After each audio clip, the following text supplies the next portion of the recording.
میں چاہ رہا تھا کہ آپ کے حوالے سے ہی کچھ باتیں جاننا چاہ رہے تھے کہ آپ کے مرشد گرامی تو حضور تاج الشریعہ ہیں، پہلی ملاقات کب ہوئی تھی ان سے؟ یہ میرے زمانے طالب علمی میں جب جامعہ اشرفیہ مبارک پور میں تھا، حفظ کی تعلیم حاصل کر رہا تھا، تو اس وقت حضرت وہاں پر دورے پر آئے تھے۔ یہ پہلی ملاقات تھی اور پہلی نظر دیکھا تھا، اور اس کے بعد سے آنکھوں سے وہ چہرہ اوجھل ہی نہیں ہوا۔ اللہ سبحان اللہ۔ اس وقت میری عمر تقریباً 13 سال کی رہی ہوں گی، اور اس کے بعد پھر باضابطہ جب بریلی شریف حاضر ہوا تو حضرت کی بارگاہ میں قرب حاصل کرتے رہے۔ یہ تعلیمی میدان میں، اور پھر حضرت کی عنایتیں بھی اتنی بڑھ گئیں الحمدللہ سبحان اللہ۔ کہ میں بتا نہیں سکتا کہ کس قدر عنایتیں ہیں حضرت کی۔ جامعہ ازہر جب میں وہاں پڑھنے کے لیے تھا تو ایسا کبھی نہیں ہوا کہ حضرت سے 2 دن گیپ ہوا ہو بات کرنے میں۔ اچھا، بات ہے۔ ہر دوسرے دن حضرت سے گفتگو ہوتی، اور ہر چیز نصیحتیں بھی فرماتے، اور ہمیشہ گفتگو جو ہے وہ کتابوں کے حوالے سے ہی ہوتی۔ پرانی کتابیں پڑھنے کا حضرت کو بڑا شوق تھا، اور جو نایاب کتابیں ہیں، پرانی کا مطلب یہ ہے کہ جو مارکیٹ میں اویلیبل ہوتی نہیں عام طور پر، وہ ڈھونڈنے کی ذمہ داری میری ہوتی تھی۔ اچھا، میں مصر میں کہاں کہاں جاتا اور پرانے مکتبوں سے کتابیں نکالتا اور حضرت کو بتاتا یہ کتاب ملی۔ سب حضرت اپنے ذاتی پیسوں سے اس کو خریدنے لگواتے، اور پھر میں جب چھٹیوں پر آتا بہت بڑا ذخیرہ کتابوں کا لے کر حضرت کی بارگاہ میں آتا تھا۔ سبحان۔ تو حضرت خلافتیں کہاں کہاں سے آپ کو عطا ہوئی ہیں، اور خاص طور پر پہلی خلافت کہاں سے ملی تھی؟ دیکھیں، اس بات کو میں تحدیث نعمت کے لیے عرض کر رہا ہوں، ورنہ میں یہ تمام خلافتوں کو برکت سمجھتا ہوں، اور اس کے ذریعے سے بھی میں یہ نہیں چاہتا کہ لوگوں کے درمیان کوئی فوقیت بتائی جائے۔ صحیح۔ یہ بزرگوں کی امانتیں ہیں اور بزرگوں کی ان کے تبرکات ہیں۔ سبحان اللہ۔ میرے مرشد گرامی حضور تاج الشریعہ رحمۃ اللہ تعالی علیہ نے نوازا، اور ماررہ مطہرہ سے سید ملت حسان الہند حضرت نظمی میاں صاحب قبلہ، سید آل رسول حسنین میاں مارروی رحمۃ اللہ علیہ، سبحان اللہ، جب میں طالب علمی کے زمانے میں تھا تبھی آپ نے خلافت سے نوازا تھا۔ واہ۔ اور اس وقت میں نے حضرت سے یہ عرض بھی کیا تھا کہ حضور میں اس کا اہل نہیں ہوں، آپ نے اتنی بڑی امانت دی ہے ماررہ مطہرہ کی خلافت، تو آپ نے میرے پیٹھ پر مار کر کے کہا تھا یہاں اہل بنانے کے لیے دیا جاتا ہے۔ واہ واہ واہ، سبحان اللہ سبحان اللہ۔ اس کے علاوہ اور بھی کئی مشائخ بزرگوں سے، کالپی شریف سے حضرت سید غیاث الدین صاحب قبلہ ادام اللہ اقبالہ، ان کی خلافتیں تبرکات حاصل ہیں الحمدللہ، اور میں اس کو اپنی زندگی کا ایک بہترین سرمایہ سمجھتا ہوں۔ سبحان اللہ۔ حضور تاج الشریعہ کی صحبت میں جو وقت گزرا، مطلب کچھ خاص باتیں ہوتی ہیں کہ جو مطلب انفرادی طور پر ہی بندہ دیکھتا ہے، اس صحبت میں ہی دیکھتا ہے، تو میں چاہوں گا کہ اتنی بڑی ہستی کے ساتھ آپ نے وقت گزارا، کچھ خاص باتیں اگر ہمارے ناظرین سے آپ شیئر کرنا چاہیں۔ خاص طور پر حضرت کا جو تقویٰ تھا وہ میں نے بہت قریب سے دیکھا، کہ اس زمانے میں ہم حضرت کے پاس موجود رہے جب حضرت کی ظاہری بصارت نہیں تھی، آنکھوں سے دیکھتے نہیں تھے، لیکن میں نے یہ محسوس کیا ہے، بہت جگہوں پر دیکھا لیکن حضرت کو قریب سے دیکھا، وہ ظاہر میں بھی ویسے ہی متقی تھے، باطن میں بھی ویسے ہی تھے۔ سبحان اللہ سبحان اللہ۔ وہ ان کا تقویٰ اس طرح کا تھا کہ ایسا نہیں ہے کہ گھر کے اندر مخصوص لوگ بیٹھے ہوں، نجی محفل چل رہی ہو تو کچھ اور باتیں نکل جاتی ہیں، کبھی بھی نہیں دیکھا گیا۔ جو شریعت کے متعلق آپ کی سختیاں تھیں، پابندیاں تھیں، وہ گھر کے اندر بھی اسی طرح سے تھی۔ صحیح۔ گھر کے اندر نمازوں کی پابندی کا بھی حضرت کے میں نے بہت قریب سے دیکھا، اور آخری وقت تک حضرت کھڑے ہو کر نماز پڑھتے رہے۔ اللہ، الحمدللہ یہ ساری چیزیں جو ہے، اس لیے میں عرض کر رہا ہوں، ایک مرتبہ ایسا ہوا کہ حضرت حجرے میں تھے، لوگ ملاقات کے لیے بہت سارے آئے ہوئے تھے، تو ملتے رہتے، تانتا لگا رہتا تھا، اور سب چلے گئے، تو حضرت کو اپنا لباس بدلنا تھا، صرف اپنا کرتا بدلنا تھا، اور حضرت کسی کے سامنے کپڑے نہیں بدلتے، لوگوں کو خالی کرنے کا حکم دیا گیا، تو سب چلے گئے، اور میں کونے میں چھپ کر کے کھڑا تھا. بس یہ ہے کہ حضرت سے مجھے تھوڑی دیر کے لیے بھی دور جانا اچھا نہیں لگتا, اللہ. تو میں کھڑا رہ گیا. اور اس کے بعد حضرت کے پاس جو کپڑا تھا اٹھائے, پھر اپنا جبہ اتار رہے تھے, پھر رک گئے, پھر اتار رہے تھے, پھر رک گئے. تھوڑی دیر کے بعد حضرت نے وہیں پر پلنگ پر بیٹھ کر کے کہا کوئی اور ہے کمرے کے اندر. اللہ اکبر. تو ایسا سمجھیں کہ میرے جسم میں پوری کپ کپی تاری ہو گئی, میں پسینے میں تھا اس وقت. یہ سوچ ہو سکتا ہے کہ حضرت کی نظریں نہیں دیکھ رہی ہوں اس لیے کوئی کھڑا ہو تو نہیں دیکھتے, ایسا نہیں ہے. ہم نے اس متقی کا دامن تھاما ہے جس کی دل کی نگاہیں دیکھتی تھی. سبحان اللہ. اس کو روشن ضمیر کہا جاتا ہے. کیا کہنا ہے مفتی صاحب, واہ واہ واہ. میں نے آ کر قدموں کو پکڑا اور کہا حضور بس میں ایسے ہی کھڑا رہ گیا تھا. کہا کہ میں کرتا بدل رہا ہوں, اس کے بعد آ جاؤ. تو یہ چیزیں ایسی ہیں. میرے تمام سننے والوں سے بھی میں کہوں گا, یہ تقوی جو ہے عوام الناس کے سامنے دکھانا یہ آسان ہے, لیکن تنہائی میں تقوی کی پابندی کر لینا یہ بہت بہت بڑا چیلنج ہے. سبحان اللہ. اسی کو کہا گیا ہے نا, یہ تیرا ذکر, تیرے مراقبے, یہ تیرے سرور کی محفل ہے. کچھ اسی طرح کا شعر ہے اقبال کا, جو تیری تنہائی کا نگہبان نہیں تو کچھ بھی نہیں. یہ میں نے حضرت کو دیکھا ہے کہ ان کی تنہائی بھی ویسی ہی بعمل تھی اور مجمع میں بھی ویسی بعمل. سبحان اللہ سبحان اللہ. اچھا حضرت, ویسے ضمناً کپڑوں کا آپ نے تذکرہ کیا ہے, تو آپ کی ڈریسنگ بڑی منفرد ہوتی ہے, زرق برق بھی تھوڑی سی ہوتی ہے, پھر امامہ شریف بھی آپ کا ایک بہت ہی الگ عمدہ دکھ رہا ہوتا ہے ماشاءاللہ. تو ویسے لگتا ہے کہ فائنینشلی بہت آپ ویل سیٹ ہیں. تو حضرت کوئی خاص وجہ ہے خاص مطلب لباس کی؟ دیکھیے یہ میرا پرسنل شوق ہے. میں عمدہ لباس ابھی سے نہیں بلکہ پڑھنے کے زمانے سے بھی پہنتا ہے. اچھا. میرے زمانے طالب علمی میں بھی ایسا تھا کہ جو میرے خرچے کے پیسے ملتے تھے وہ سب بچاتا تھا اور کپڑے خریدتا تھا. اچھا. یہ ہمارے سب ساتھیوں کو بھی معلوم ہے. نئے نئے کپڑے خرید کر کے پہننا ایک شوق تھا.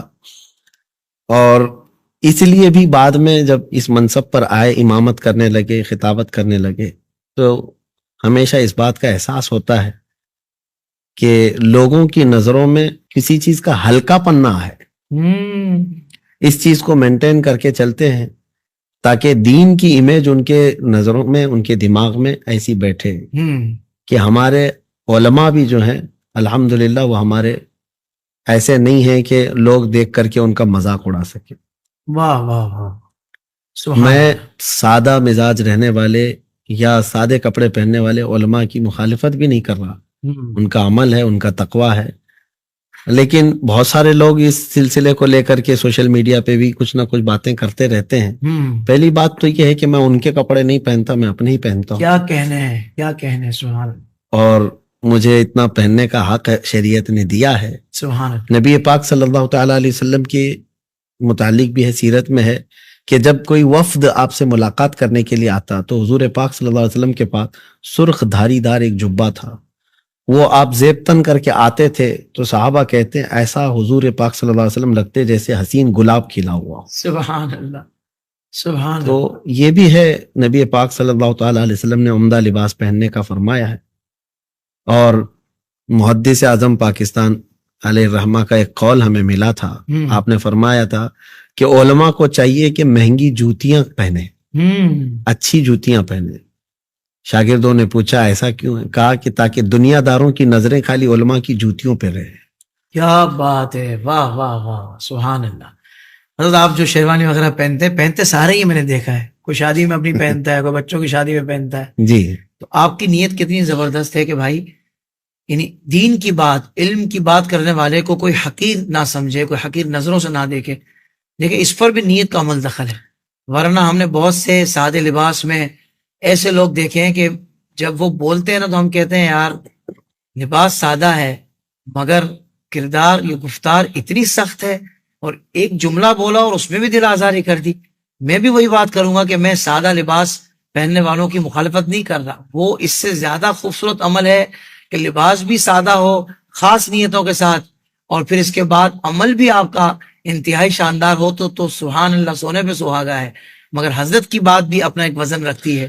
اور سبحان اللہ. قطع کلامی کی معافی، میں یہ بھی آپ کو بتا دوں، میں سادے لباس بھی پہنتا ہوں. ایسا نہیں ہے کہ ہمیشہ اس لباس میں رہتا ہوں. میں سادہ لباس ایسا پہن کے جاتا ہوں کہ ہمارے علاقے کے نہیں پہچانتے مجھ کو. اللہ اکبر. عموماً ایسا ہوا، ابھی آج آستانے سے باہر آ رہے تھے، ہمارے قافلے والے میرے سامنے سے گزرتے چلے گئے لیکن وہ مجھے دیکھ بھی نہیں سکے، میں ان کے سامنے سے ہی جاتا رہا. اچھا. تو ایسا نہیں ہے کہ میں سادے کپڑے پہنتا ہی نہیں، پہنتا ہوں، لیکن جب اس طرح کی تقاریب ہوتی ہیں، دینی مجالس ہوتی ہیں، تو ان میں اس لباس کا اہتمام کرتا ہوں. سبحان اللہ. اور اس میں کیا برائی ہے؟ دنیا جو ہے اپنی پارٹیوں کے لیے اہتمام کرتی ہے، اور میں حضور پاک کی بات کرنے کے لیے اہتمام کروں تو کیا؟ سبحان اللہ. سبحان اللہ. سلامت رہیے. اچھا بس آخر کی کچھ باتیں ہیں. فلاحی کاموں میں بھی حضرت دیکھا ہے کہ آپ ماشاءاللہ ایکٹیو رہتے ہیں، کچھ نہ کچھ فلاحی، انسانیت کی فلاح و بہبود کے لیے بھی آپ کوشاں رہتے ہیں. تو اس حوالے سے بھی کوئی آپ کا ادارہ وغیرہ ورک کر رہا ہے، یہ ارشاد فرما دیں.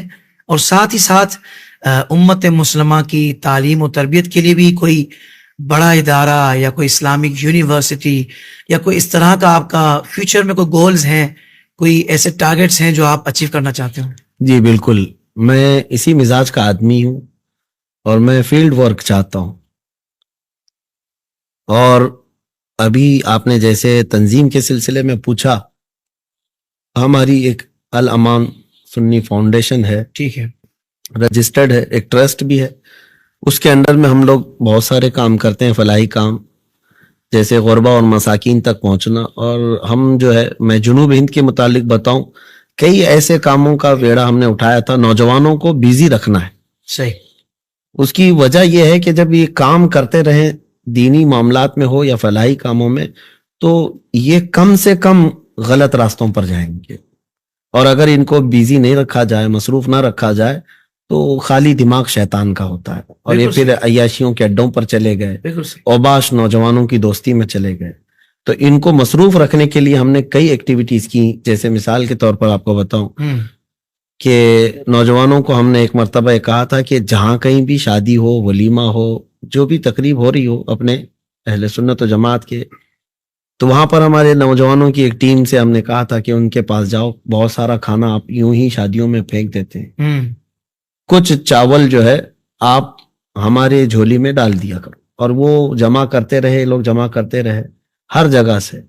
تقریباً 2000 کلو کا چاول جو ہے خالی یہ 12 ربیع الاول تک غربا اور مساکین کو دیہاتوں میں جا کر تقسیم کرتے ہیں. ماشاءاللہ، بہت کمال. تو یہ جنوب ہند میں بتا رہا ہوں، اپنے کرناٹک میں یہ کام ہوتے ہیں. اور جیسے لوگ دوائیاں کھا کر چھوڑ دیتے ہیں، وہ آدھی دوائیاں لا کر کے ہمارے پاس جمع کرتے ہیں. اچھا. اور پھر اس کو ریپلیس کر کے ہم جو ہے، جو ضرورت مند ہے ان تک پہنچاتے ہیں. ماشاءاللہ. کچھ نوجوان خون دینے کے کام میں مصروف رہے، اور کچھ جو ہے کپڑے تقسیم کرنے کے اس میں رہے. یہ ساری چیزیں، ایکٹیویٹیز اسی لیے ہم کرواتے رہے نوجوانوں کو کہ ان کو مصروف رکھنا بہت ساری برائیوں سے چھوڑنے کا سبب بنے. بہت کمال. بہت ساری برائیوں سے تقلید عزت یہ ہمارا. اور پھر اس کے علاوہ آپ دیکھیں، ان کو بہت سارے لوگ یہ پوچھتے بھی ہیں کہ نشہ سے ان کو کیسے آزاد کرایا جائے، ان کو بد کرداری سے دور لایا جائے. اس کا حل صرف اتنا ہی ہے، کسی بندے کے ہاتھ میں گندے پانی کا گلاس ہے اور آپ اس کو 100 بار بولتے رہے، بیٹا یہ مت پینا مت پینا. اس کو جب زیادہ شدت کی پیاس لگے گی اور آپ کو نہیں دیکھے گا، اٹھا کے پی لے گا. 100 مرتبہ وہ کہنے سے بہتر ہے کہ آپ ایک اچھے پانی کا گلاس اس کو دے دیں اور اس کا وہ برا پانی کا گلاس لے لیں اور کہیں یہ مت پیو، یہ پی لو.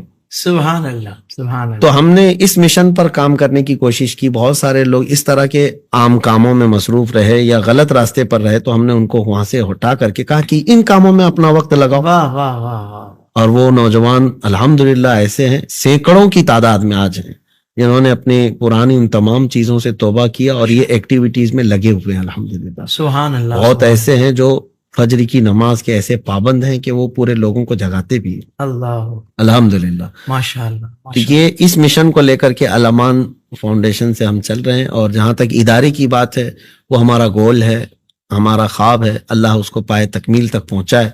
ہم صرف ایک جگہ نہیں بلکہ ہر شہر میں یہ چاہتے ہیں کہ ایسا ایک ادارہ قائم ہو جہاں پر ہمارے بچے دینی اور دنیاوی دونوں تعلیم حاصل کر کے فارغ ہو سکیں.